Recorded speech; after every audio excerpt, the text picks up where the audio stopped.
Hello friends, welcome again in my channel Grammar Guru.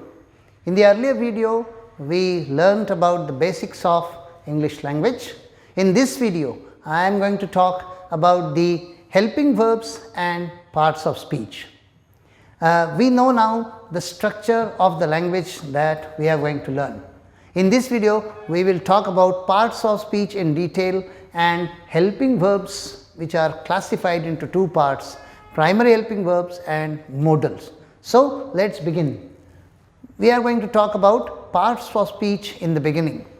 Friends, you know that there are 8 parts of speech in English, and that is noun, pronoun, verb, adverb, adjective, conjunction, preposition and interjection. So, now quickly I have to explain you in detail what is their definition and what are the examples. So, noun is actually nothing but simply explained as a name of a person, place or a thing. So, everything on this planet of earth has a certain name, and when we are referring to a particular thing, then we say it is a name of a person or a place or a thing. That is grammatically called as noun. Then what is pronoun? A pronoun is nothing but words that we use in place of noun, just to avoid the repetition of the same noun in every beginning of a sentence. We normally use pronouns. We know that there are 8 personal pronouns that we use, that is I, we, you plural, and he, she, it and they. They are basically the pronouns that we use. In fact, in pronouns also we have to go deeper, that we will take into the next video. Even pronouns have different types and different uses. After pronoun, the third part of speech is verb. So, if you ask me as a grammar guru what is the importance of verb, I would say as heart is important to human body to survive, verb is the most important element in learning English grammar. In fact, I say verb is the heart of the language. So, what does the verb do? Verb normally in simple English we say verb denotes the action, but that is not the only thing that verb does. What we learn is verb also tells us about the time, when the action has taken place, time, that is called tense in grammatical language. Verb also talk about the action done by the subject, and sometimes in some cases there is no action but still there is a verb used, and that is when we use a helping verb which talks about the status or the condition of the subject. For example, say when I say I am happy, is there any action done by the verb am? No, it is telling you present tense, that is time, and secondly it talks about the condition or the status of the subject. So, principally there are 3 functions that a verb does for us. First one is that verb talks about the tense, verb talks about the tense, that is the time when the verb, and verb tells you about the action done. After verb comes the adjective.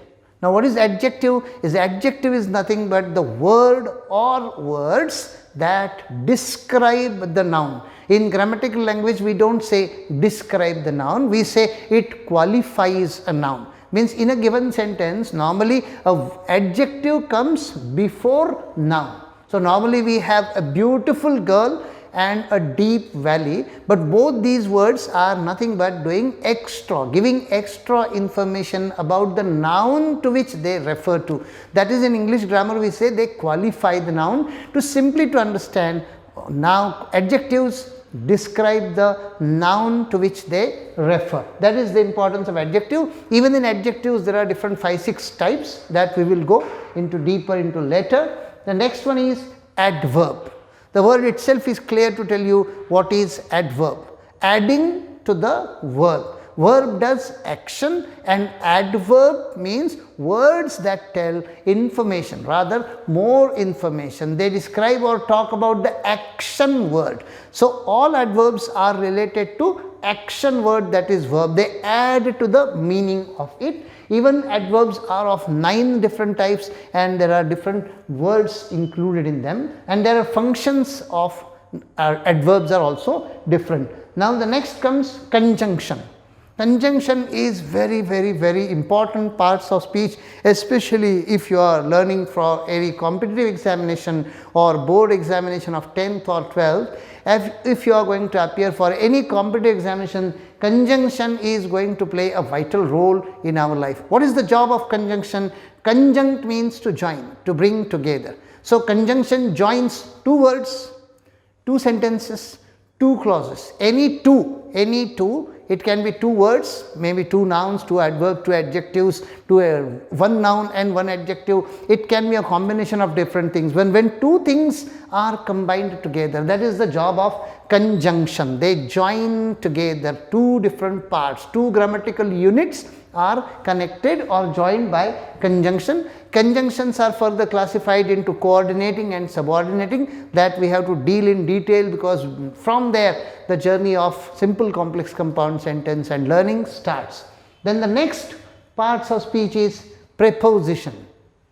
Actually, the word preposition is made up of two things, pre plus position. Position means where the word is used and pre means before. So, any word that is used before a noun and it limits the meaning. What do you mean by limits the meaning? That means because of the preposition used before a noun, the meaning of the sentence or the relation of the noun to that particular preposition has changed. So, that preposition also are very important. And the last one is interjection. Under interjection, what comes is nothing but all the expressions like emotions of sadness, happiness that we express when we have exclamation mark. So, we say, oh, ah, alas, lovely, brilliant, bravo, all these comes under interjection. I hope simple explanation of parts of speech is enough for us to start with the next part. So, in the next part of this video, we are going to talk about helping verbs. By now you must have realized that verb is the most important element, and in verb, helping verb and main verb are most important parts. A main verb means that is important to make the sense complete clear. Suppose I write a sentence, she eats full stop. So, it will be a meaningless sentence though there is verb in it. Because it is helping verb, it cannot stand on its own, it does not make sense on its own, but when it is used, it makes or gives sense to the meaning. In fact, helping verbs are also called by another name, that is called auxiliary verbs. Under the auxiliaries, there are two parts. One is called primary helping verbs or primary auxiliaries, and the other is not secondary but modal. Under primary, there are three basic helping verbs. One is called to be, the other is called to do, and the third one is to have. In English language, we must be using these words almost 9 times out of 10 to frame any sentence. But we must know in detail what is their function. Original primary helping verb is not is, am, are, was, were, it is to be. And then is, am, are, was, were, these are the 5 forms of the helping verb to be. Out of them also, is and am represent singular sense in a present tense, whereas are shows plural form in present tense. Same is true with was and were. Was is for singular but in the past tense, and were is plural in past tense. So, the moment you look at the sentence, the verb itself tells you clear whether the sentence is in present or in past. If the understanding about the basic concepts are clear, then learning language becomes easier and writing becomes even perfect. So, the second, after to be as a first primary helping verb, the second one is to do. Now, to do has 3 basic forms, do and does. These 2 are for showing present tense, whereas did is used to show past tense. Then the third one is to have. Now, under the word to have, again there are 3 forms, have and has in the present tense and had in the past tense. Now, there is confusion many times which verb goes with which particular subject. Just to quickly tell you, we will have a separate video on that. whether it is subject, verb, conquered will be taken, which combinations are used. Just to quickly understand, normally we say is, am, are, was, were, we know when to use. The problem starts with when to use do, does and did. Normally we say when the subject is first person plural or singular and second person plural or singular. If you have seen my earlier first part of the basic English grammar video, I have made it clear what is first person and what is second person and what is third person. So, now to simply understand, when the subject becomes third person, then we use does. In all other cases, we use do for present tense. There is no problem with did, because for all personal pronouns as subjects, it is always did. Now, to have and has, the same formula is used. Have is used when subject is first person singular or second person singular, whereas has can be used only when the subject is third person. Same is true, had can be used for everyone. So, there are totally 11 primary helping verbs. Let me give you a quick recap. Is, am is for present tense, singular, are for plural, was for singular past tense, were for plural past tense. Do and does are used for present tense. Out of that, does is used when the subject of the sentence become third person. Third person means any noun for which we use he, she, it as a subject or pronoun. Then have and has may say have is for present tense, has is for present tense when the subject is third person, and last one is had. Now, as we know, primary helping verbs are 11. The modals are 13. Originally, the word modals comes from the word mood. The mood means meaning.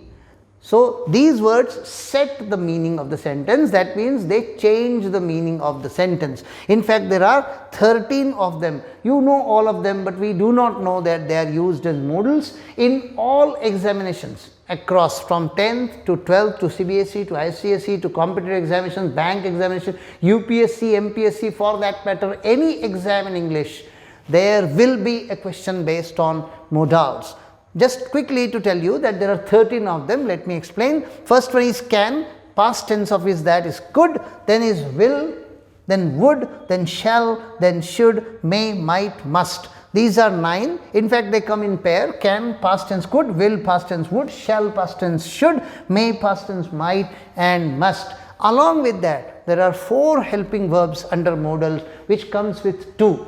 It is not past tense of use that is used. It is used to together as one verb, then ought to, then need to, and dare to. So, together there are 24 helping verbs and 8 parts of speech that make out the structure of the basics of English. So, friends, in this video we have learnt about the parts of speech in short, and also about the helping verbs under 2 names, primary and modals. Hopefully, you have enjoyed learning. Keep watching my channel and subscribe to my channel also. For any practice exercises or notes, please check the description box. Please like, share and subscribe my channel.